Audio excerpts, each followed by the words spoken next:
Welcome to Hatman Strikes Back Daily Boxing News. So Canadian crowd favorite Christian Mbilli scored a one-punch first-round knockout over Sulecki in Canada this past Friday. This was for the WBC interim world super middleweight title. This was Mbilli's first bout in something like 10 months. Last time he was in the ring, it was against Sergey Derevyanchenko. And folks, as short as this fight was against Sulecki, I actually saw improvements. Mbilli is normally a very cavalier, gung-ho type of pressure fighter who comes out swinging, all guns blazing from the opening bell, almost with reckless abandon. But here against Sulecki, he was a lot more, I don't want to say circumspect, but he was a lot more controlled than I've seen him in the past. There wasn't the big wild swings. There was pressure, yes, but educated pressure. He was throwing sensible punches. He was going to Sulecki's body with a left hook, moving his head coming forward, and then towards the back end of round one, he uncorked a beautiful right uppercut, which sent Sulecki tumbling to the canvas. And that was all she wrote. Sulecki was deemed in no fit state to continue. No one's ever done that to him before.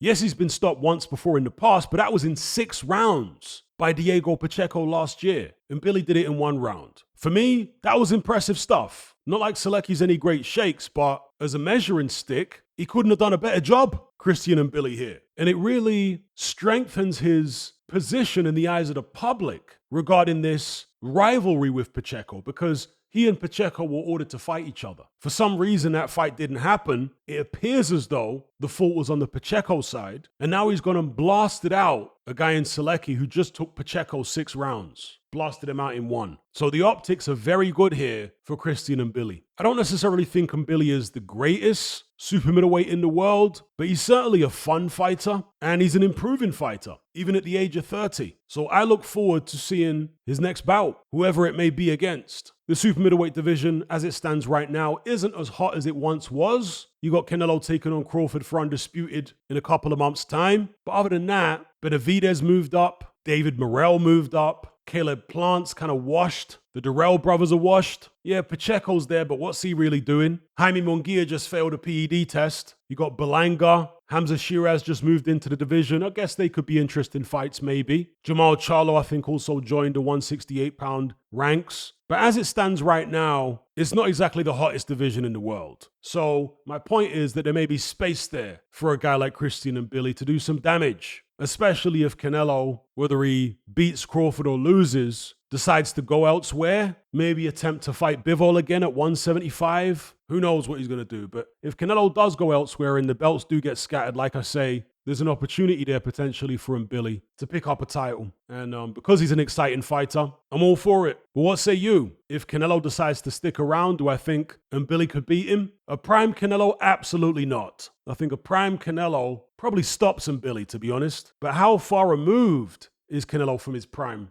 at this stage? I'm not sure. Maybe the Terence Crawford fight will tell us a lot. Anyway, give me your thoughts in the comment section below about Mbilli's performance against Sulecki and what you think he could do in this 168-pound division. Don't forget to like and share this video and subscribe if you haven't done so already. Thank you all for watching. I'll catch you on the next one. I'm out.